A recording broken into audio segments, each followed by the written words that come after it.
More than 2 hours travel from our place to the city. So habang nasa daan kami, nag-iisip ako kung saan kami pwede kumain kasi nagugutom na ako.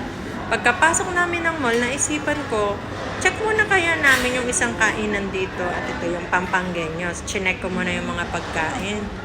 Mukhang masasarap naman lahat sila at dahil nagutom na kami, I told Big Boss, kain na tayo dito. Lahat naman ng food, gusto ko eh. Ayan oh. Tapos may ano tawag dito? Palabok. Tapos nandito yung mga kakanin.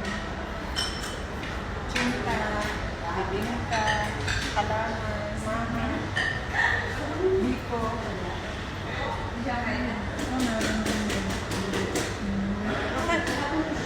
That's it na. Sa halagang 42 dirhams, kompleto na. Meron na silang dalawang drinks dito. Mint lemonade, tsaka black gulaman. Ikaw na yung gagawa ng black gulaman. And we decided na dito na nga kami mag-take ng lunch. At ito na, kain na tayo. Isa-isa kong tinikman yung mga pagkain nila. Ayun siya guys, masarap yung chicken balls. Tapos yung sauce nila, match na match talaga. And itong ampalaya, favorite ko yan. Masustansya na, napakasarap pa. Kaya hindi ko pa lalampasin. Kain na din kayo niyan. Chicken, hindi pa na. Chicken mechada. Caldereta. Hindi din mawawala ang paborito ng lahat, pansit.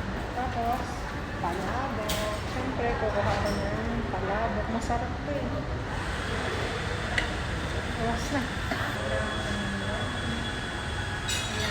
Later na lang to. Kasi kakain. At huwag kakalimutang mag-pray bago kumain.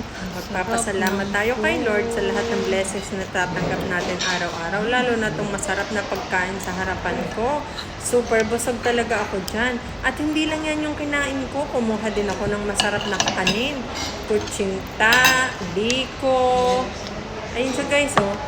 Maha. Dinagdagan ko na rin ng coffee jelly. Busog much talaga. At ito nga pala guys yung view ng aking kinainan. Maganda siya. Habang kumakain ka, nalilibang ka. So, bye muna guys. Busog na ako. Kaya uwian na. Marami pang aasikasuhin later.